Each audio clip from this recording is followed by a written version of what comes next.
Hello friends, आप देख सकते हैं कि मेरा तीज का पूजा ख़त्म हो चुका है और अब मैं अपने घर जाने की तैयारी में हूँ, क्योंकि वहाँ मेरी माँ चौरचन पर्व करती है जो कि मिथिलांचल का फेमस पर्व है। तो मैं वहीं जा रही हूँ करने।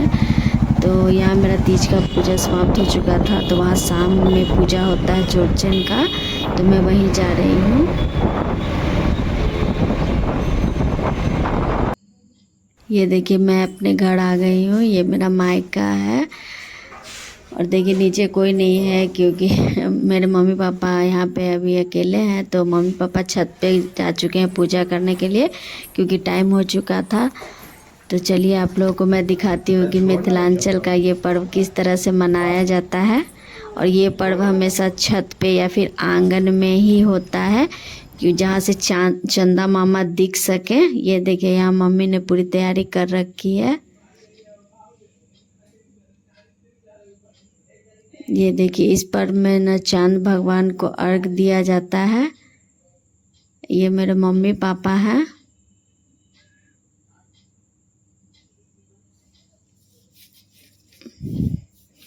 अगर आप लोग मधुबनी के साइड के होंगे तो आप लोगों को ज़रूर पता होगा इस पर्व के बारे में। और पटना के तरफ ये पर्व नहीं होता है, इसलिए पटना के लोगों को इसके बारे में कोई जानकारी नहीं है।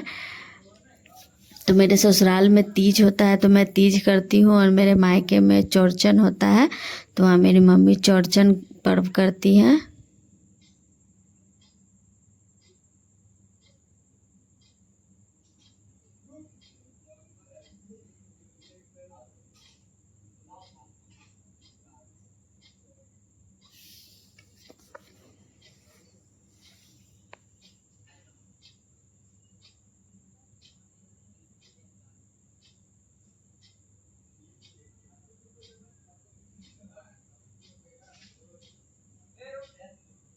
आप लोग देख सकते हैं दोस्तों कि यहाँ पे प्रसाद के रूप में खीर, पूड़ी, ठेकुआ, पिरिकिया, फल वगैरह, प्रसाद, लड्डू सभी कुछ रखा जाता है।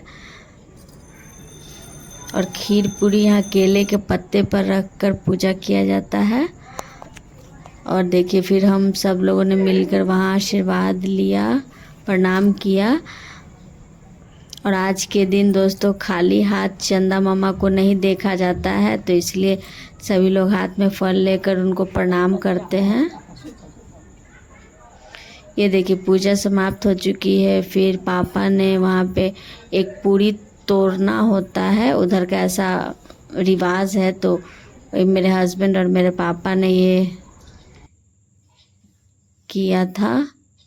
और अब देखिए पूजा समाप्त हो चुकी है। मैं नीचे रूम में आई हूँ, बोलने का मन नहीं कर रहा था। तो मिलते हैं दोस्तों आपसे नेक्स्ट वीडियो में। तब तक मेरे चैनल को लाइक एंड सब्सक्राइब करिए, फैमिली फ्रेंड के साथ शेयर ज़रूर करिएगा दोस्तों, और अपना प्यार और सपोर्ट यूँ ही बनाए रखिएगा। मिलते हैं नेक्स्ट वीडियो में, तब तक के लिए बाय बाय।